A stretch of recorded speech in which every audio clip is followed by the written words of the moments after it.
लक्ष द्या, कॉल आल्यामुळे मध्येच व्हिडिओ कट झाला, नीट लक्ष द्या. According to professor Marshall, elasticity of demand is great of small according to the amount demand which raise much or little for a given fall in price and quantity demands falls much or little for a good gives a rise in price. बघा, marshal यांचं मत काय की ज्या प्रमाणामध्ये किमतीमध्ये घट होते ना, ज्या प्रमाणे काय माहिती आपल्याकडे मराठी मीडियमची पण मुलं आहेत, त्यांना मुळात मराठीमध्ये पण सांगायला लागतं आहे, त्यामुळे मध्येच इकडे बघायला लागतंय, मध्येच इकडे बघायला लागतंय, त्यामुळे थोडंसं जमलिंग होत आहे. ठीक आहे. ज्या प्रमाणात किमतीमध्ये घट होते ना, त्यानुसार मागणी जास्त अथवा कमी प्रमाणात वाढते, आणि ज्या प्रमाणामध्ये किमतीमध्ये घट होते, वाढ होते, त्यानुसार मागणी जास्त अथवा कमी प्रमाणात घटते. यालाच मागणीची काय म्हणतात, लवचिकता असं म्हणतात. काय म्हणतात, मागणीची लवचिकता असं म्हटलं जातं. समजलं. आता बघा, टाईप ऑफ, मगाशी मी तुम्हाला सांगितलं त्या पद्धतीने types of elasticity of demand.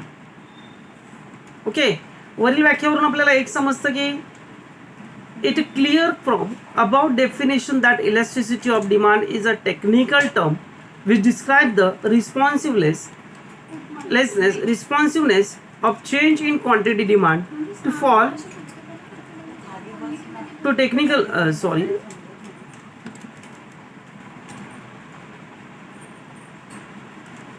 It is clear from above definition that elasticity of demand is a technical term which describes the responsiveness of changes in quantity demand to fall or rise in its price. In other words, it is the ratio of the percentage changes in quantity demand of commodity to a percentage changes in the price. Okay, बघा, वरील व्याख्यावरून असं स्पष्ट होतं की मागणीची लवचिकता ही एक तांत्रिक संकल्पना आहे. मागणीची लवचिकता ही काय, एक तांत्रिक संकल्पना आहे, आणि ती किमतीतील बदलांमुळे मागणीतील बदलांवर होणाऱ्या परिणामाचे मापन दर्शवते. एक दुसऱ्या शब्दात सांगायचं तर किमतीतील प्रमाणशीर बदलामुळे मागणीमध्ये घडून येणारा जो बदल आहे, या बदलाला मागणीची लवचिकता असं म्हणतात. किमतीमध्ये होणारा बदल जो असतो ना, थोड्या प्रमाणात अथवा मोठ्या प्रमाणात जो बदल असतो ना, या बदलाला मागणीची लवचिकता म्हणतात, इलास्टिसिटी ऑफ डिमांड असं म्हणतात. Okay, so there are three types of elasticity of demand. Income elasticity. First of, what is the income elasticity? It refers to degree of the responsiveness of changes in a quantity demand to change in the income only. Other factors include price remain. बघा, याच्यामध्ये खास करून एक 3 प्रकार पडतात की जेणेकरून तुमचं मागणी कधी बदलते. बघा, उत्पन्नातील बदलाचा ज्यावेळेस परिणाम होतो त्यावेळेस मागील मागणीत घडून येणाऱ्या बदलाचा संबंध, या संबंधाला उत्पन्न लवचिकता असं म्हटलं जातं. समजलं. मागणीमध्ये जो काही बदल होतो ना, आणि त्याच्यानुसार किमतीमध्ये बदल होतो. किमतीमध्ये बदल झाला की मागणीमध्ये बदल होतो, आणि मागणीमध्ये बदल ज्यावेळेस होतो त्यावेळेस त्याला इलास्टिसिटी ऑफ डिमांड असं म्हणतात. त्यावेळेस काय असतं, किमतीमुळे अन्न घटकांवरती जे परिणाम असतात ते घटक स्थिर असतात. समजलं. आता हे कशा प्रकारे स्पष्ट करता येईल, खालील एक तुम्हाला एक सूत्ररूपाने एक दाखवलेलं आहे, पण ते पटकन लक्षात नाही येणार, ते आपण नंतर घेऊया सूत्ररूपातलं पण. देन हे सेकंड आहे तुमचं क्रॉस इलास्टिसिटी, छेदक लवचिकता म्हणतात त्याला. It refers to change in the quantity demand of the commodity due to changes of price other commodity. याच्यामध्ये काय असतं माहिती आहे, वस्तूच्या किमतीतील बदलाचा, वस्तूची किंमत जर बदलली ना तर त्याचा परिणाम हा इतर घटकांवरती सुद्धा होतो.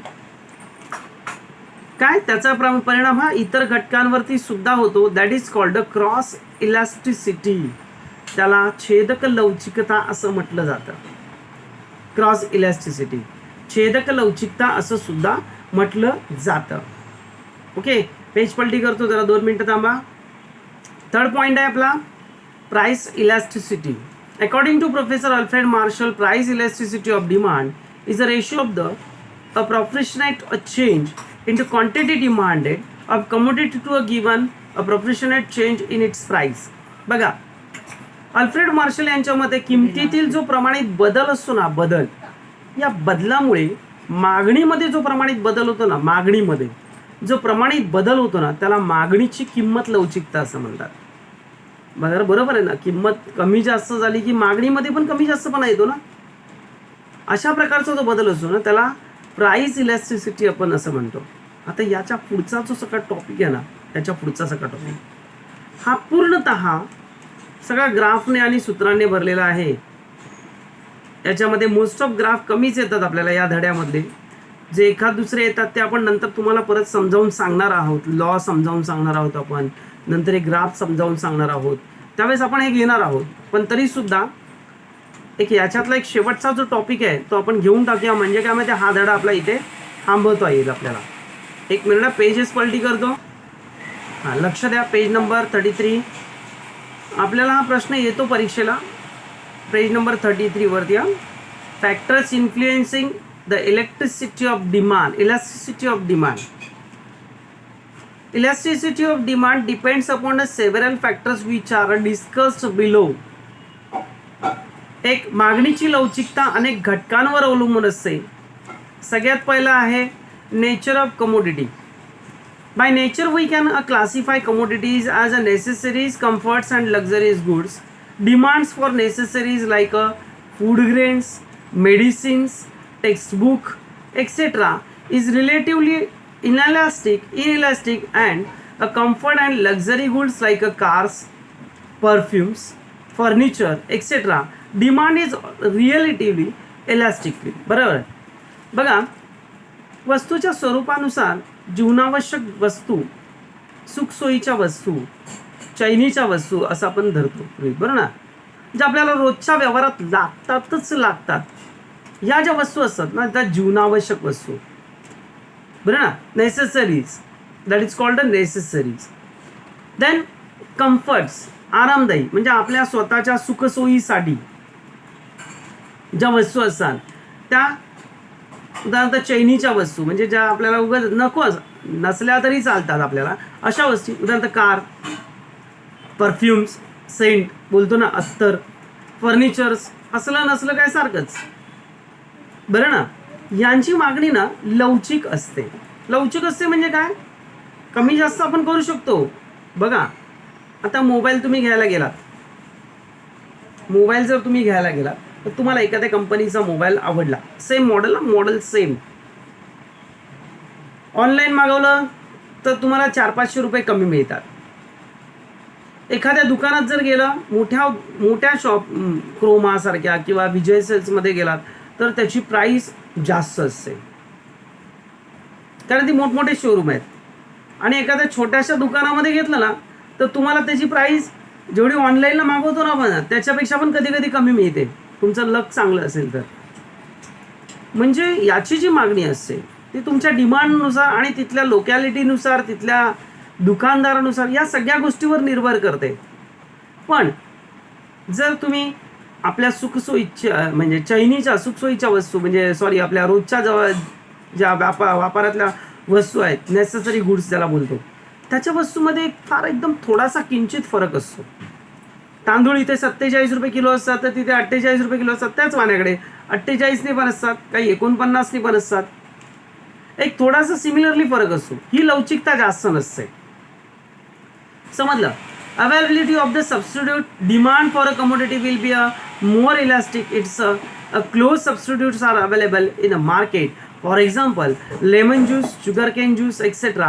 For commodities having no close substitute like a salt, and demand will be a inelastic. बघा, जे वस्तूला बाजारामध्ये अनेकता एक पर्यायी वस्तू असतात. उदाहरणार्थ आपल्याला जर तहान लागली उन्हाळ्याच्या दिवसामध्ये तर आपल्याला असं वाटतं की अरे मोसंबी ज्यूस प्यावा, पण मोसंबी ज्यूसचं दुकान मिळतच नाही. पण तुम्हाला रस्त्यामध्ये जाताना तुम्हाला उसाच्या रसाची 2 दुकानं लागत आहेत. तुम्ही काय करणार, जाऊ दे ना मोसंबीचा ज्यूस, शुगर कॅन पिऊया, तहानच भागवायचे ना. त्याने पण तहान भागणार आणि तो पण फ्रूट ज्यूस आहे, तो पण फ्रूट ज्यूस आहे. तुम्ही दोघांपैकी काय घेणार, उसाचा ज्यूस. तुम्ही मोसंबीचा ज्यूस पिरत बसणार नाही, बरं ना. आणि तेही नाही मिळालं तर तुम्ही काय करणार, लिंबू सरबताकडे वळणार. बरं ना. जवळचा पर्याय उपलब्ध नसेल तर मीठ अशा वस्तूंची मागणी अलौकिक असते. समजलं? अलौकिक असते म्हणजे कमी जास्त असेल तरी ठीक आहे, नसेल तरी आपण त्याच्यावरती दुसरा उपाय आहेच असं आपण धरतो. Number of use. Single use goods have a less elasticity of demand. Multi use good have some more elasticity of demand. For example coal, electricity etcetera. एकाच वस्तू उपयोगासाठी असणाऱ्या वस्तूची लवचिकता कमी लवचिक असते. विविध उपयोगी वस्तूची मागणी जास्त लवचिक असते. उदाहरणार्थ कोळसा, वीज इत्यादी. कोळसा, वीज वगैरे यासारखे जे घटक असतात ना, हे घटक. तर habits make a demands for a certain goods relatively inelastic. For example for example addicted goods, drugs etcetera. बरोबर ना. बघा, व्यसनाच्या वस्तू लवचिक असतात, अलौकिक असतात. अलौकिक असतात म्हणजे काय? व्यसन, अंमली पदार्थ इत्यादी यांच्या अलौकिक किमती असतात. त्याच्यामध्ये फरक हा फारसा नसतो. त्याच्यामध्ये फरक हा फारसा नसतो. आता जे ड्रग एडिक्ट्स असतात म्हणजे थोडक्यात दारू पितात, तंबाखू खातात, त्या लोकांना माहिती असेल की तंबाखूच्या पॅकेटवरती जी किंमत असते ती तंबाखूची किंमत त्यांना द्यायला लागते. बरं ना. तंबाखूची किंमत ही त्यांना द्यायला लागते. अशा प्रकारे त्यांना ते माहिती असते म्हणून ते त्यांना देतात. बरं, त्याची किंमत कमी जास्त होते का? नाही, ती तेवढीच असते. मागणीची लवचिकतेनुसारच ती असते प्राइस त्याची ठरलेली.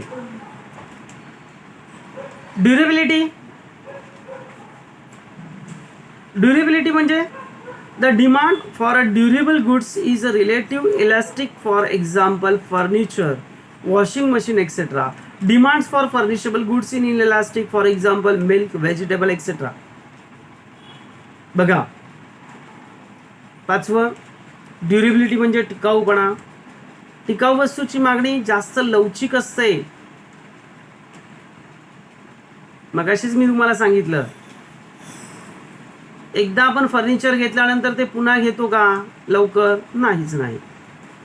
जवळजवळ 10-12 वर्ष तरी घेत नाही, जोपर्यंत त्याचा सत्यानाश होत नाही. टी व्ही जेव्हा आपण नवीन घेतो 4-5 वर्ष तरी तो व्यवस्थित चालतो. त्याच्यानंतर आपण विचार करतो, म्हणून याची मागणी लवचिक असते. समजलं? दूध, भाजीपाला याची मागणी सुद्धा लवचिक असते.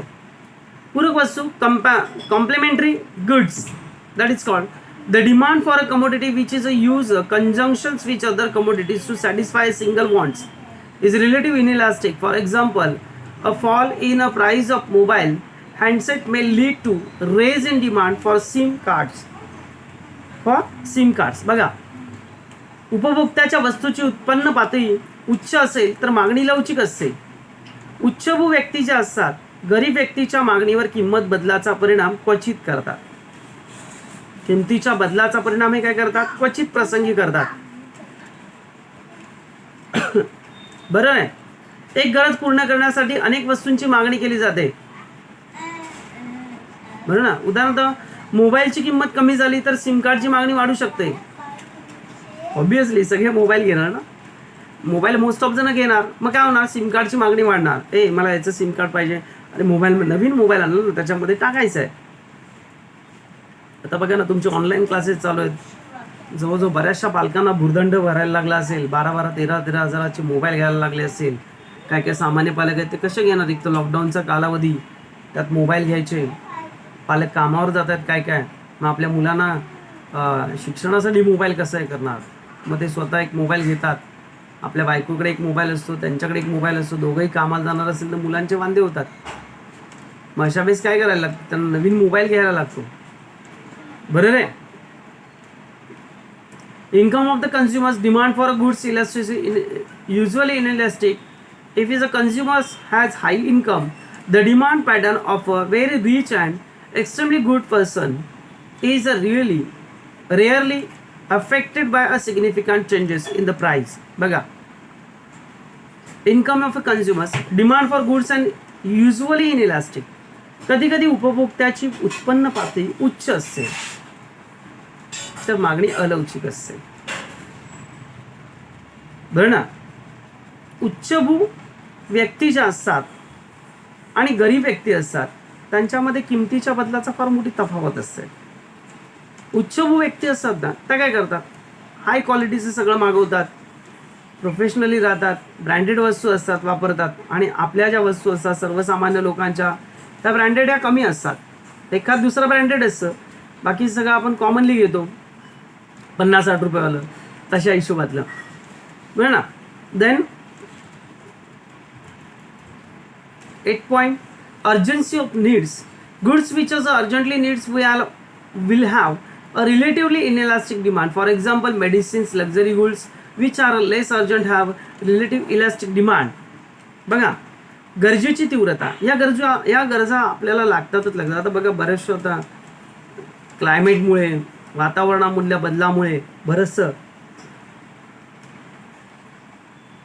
माणसाचं वय झालं की घरातल्या औषधांचं प्रमाण वाढतं.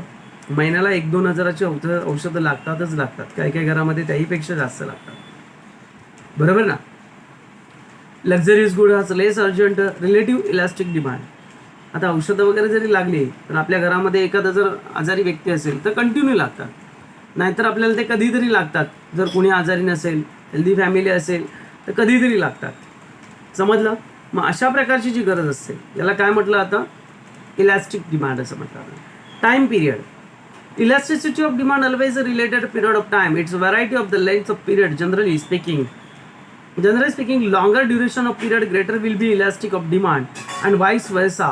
This is because of consumer can change consumptions habits in the long run in favor of cheaper substitute of the commodities. बघा, वस्तूची मागणी ही कालावधीपुरती बदलते. आता मी तुम्हाला मगाशीच सांगितलं की ज्यावेळेस आपण टीव्ही घेणार तेव्हा टीव्ही हा मोस्ट ऑफ त्याचं लाईफ हा 5 ते 6 वर्ष, त्याहीपेक्षा जास्त वर्ष चालतात. तोपर्यंत आपण टीव्ही घेणार नाही. हां, तुमच्याजवळ जर पैसे असतील, एक नॉर्मली तुमच्याजवळ पैसे असतील तर तुम्ही घेणार नाही. पण तुमच्याजवळ जर पैसा असेल तर तुम्ही काय करणार, तुमचा टीव्ही चांगला जरी चालत असेल ना, एखाद्या नवीन टीव्हीमध्ये फंक्शन चांगले आले तर तुम्ही काय करता, ते करता मोबाईल सारखं. तुमचा मोबाईल चांगला चालू आहे पण चांगल्या कंडिशनमध्ये असताना सुद्धा तुम्ही काय करता, दुसरा मोबाईल घेता. दुसरा मोबाईल वापरता, दुसरा मोबाईल घेता आणि तो वापरण्याचा प्रयत्न करता. बरं ना. अशा प्रकारची सिच्युएशन आपल्या अंगी असते. So that is called a time period. पुढे importance of elasticity of demand. एक छोटासा टॉपिक राहिला तो शिकून टाकूया, म्हणजे आजचा धडा इथे हा संपेल. आपल्याला 4थ्या धड्याला स्टार्ट करता येईल. बघा, the concept of elasticity of demand is a great importance of producers, farmers, workers, government. Lord Keynes considered the concept of be the most important contributions of Alfred Marshall. Significance of the concept become clear from the following applications. बघा, मागणीच्या लवचिकतेची जी संकल्पना आहे ना, ही कोणाकोणाला लागू होते, उत्पादकाला, शेतकऱ्याला, कामगाराला आणि शासनाला मोठ्या प्रमाणावर उपयोगी येते. आता कशी? एक, उत्पादकासाठी कशी. Every producer has a decided importance of producers. त्याच्यासाठी कशी, his pride produce to his for sale it for his purpose. Elasticity of demand become important. It is a demand for the products of the relative inelastic in his field will fix a higher price and vice versa. Its concept elasticity of demand is also useful to a monopolist to a practice price discriminations. बघा, प्रत्येक उत्पादक जो असतो ना, हा वस्तूची विक्री करत असताना ज्यावेळेस उत्पादन करतो त्यावेळेस उत्पादन करत असताना वस्तूची किंमत तो ठरवून ठेवतो. ज्यावेळेस ती पूर्ण तयार होते ना तेव्हा त्याची किंमत तो ठरवून ठेवतो. तेव्हा मार्केटमध्ये जेव्हा तो पाठवत असतो ना तेव्हा त्याला त्याची किंमत ठरवलेल्या अवस्थेमध्ये त्याला ती देता येते. त्यामुळे कधी कधी ती किंमत जास्त पण असू शकते, कधी कधी ती किंमत कमी सुद्धा असू शकते. बरं ना. बाजारावरती पण डिपेंड करतं त्या वस्तूची किंमत किती ठरेल, त्याने काढलेल्या मालाच्या किमतीपेक्षा अजून कोणता माल आहे जो कमी उत्पादनात मिळतोय, मग त्याच्या मालावर परिणाम होणार. त्यासाठी त्याला एक व्यवस्थित किमतीची निश्चिती करता येते. Second, importance of the government. Government काय करतं, taxation policies. Government is based on the concept of the elasticity of demand. Those commodities whose demand relative inelastic we taxed more because it will be a not affected demand for the vice versa. Government काय करते, काही गोष्टींवरती कर निर्धारित करते, काही गोष्टींवरती कर निर्धारित करत नाही. वस्तू पाहून, उदाहरणार्थ ड्रग्स वगैरे म्हणजे औषधे वगैरे असतात, याच्यावर टॅक्स हा कमी असतो. परंतु त्याच्या व्यतिरिक्त दारू वगैरे यासारखी जी औषधं यासारखी औषधच म्हणतोय, यासारखे जे पदार्थ असतात याच्यावरती टॅक्स जास्त लावला जातो. गव्हर्नमेंट काय करतं, त्याच्यानुसार त्याची निकड कशाची जास्त आहे, ज्या गरजेच्या वस्तू आहेत त्यांच्यावरच्या किमती या टॅक्सेबल किमती या कमी करतो. Important of factor pricing. The concept of elasticity of demand is useful to a determination of factor price. The factor of production for which demand is relatively inelastic can command a higher prices compared to be those having elasticity of demand. For example, worker can ask for a higher wages if the demand for the product produced by the relative inelastic. उदाहरणार्थ बघा, कधी कधी असं असतं की उत्पादन घटकाचे मोबदले ठरवताना महत्त्वपूर्ण मागणीच्या लवचिकतेची संकल्पना उत्पादनाच्या घटकाच्या किमतीच्या ठरवण्यासाठी उपयोगात येते. बरोबर आहे, उपयोगात येते. त्याच्यानंतर घटकांची मागणी लवचिक आहे यापेक्षा ज्या उत्पादनात घटकांची मागणी अलवचिक आहे त्यांचे मोबदले जास्त होतात. समजलं. आणि then importance in a foreign trade. The concept of elasticity of demand useful to determine terms and condition in foreign trade. The countries exporting commodities for which demand is relatively inelastic can raise their price. For example, organizations or petroleum exporting countries OPEC have increased the price several times. Concept is also useful for formulating export and important policy of the country. बघा, कधी कधी काय असतं माहिती आहे, विदेशी कंपन्यांना जो माल पाठवला जातो, आयात निर्यात केली जाते, या निर्यातीवरचा जो खर्च असतो ना, कधी कधी जास्त असतो, कधी कधी कमी असतो. आयातीवरचा खर्च कधी कधी कमी असतो, कधी कधी जास्त असतो. बरं ना. त्यावेळेस ही कधी कधी वाढ केली जाते. पण ना, आयात निर्यात धोरण ठरवण्यासाठी ही सगळ्यात महत्त्वाची आणि उपयुक्त ठरते. Public utilities. In case of public utilities like railways which have elastic demand, government can either substitute or non elastic nationalize them, avoid consumers exploitations. Railway सारख्या ज्या काही सुविधा असतात, सार्वजनिक सुविधा ज्या बोलतात, याचं शोषण टाळण्यासाठी सरकार एकतर अनुदान देते किंवा राष्ट्रीयकरण करते. बघा, रेल्वेच्या तिकीट या सगळ्या तिकिटींपेक्षा कमी आहेत आणि त्याचा प्रवास सुद्धा सुखकर आहे. त्यामुळे रेल्वे सगळ्यांनाच परवडते. बरोबर आहे. म्हणजे शासन काय करते, त्याच्याकडे अधिक लक्ष देते की लोकांना कशा प्रकारे सोयीस्कर होईल. Then proportions of expenditure. If the proportions of expenditure in a person's income is small, the demand for the product is relatively inelastic. For example, newspaper. If the proportions of the expenditures is large, the demand for the products is relatively inelastic.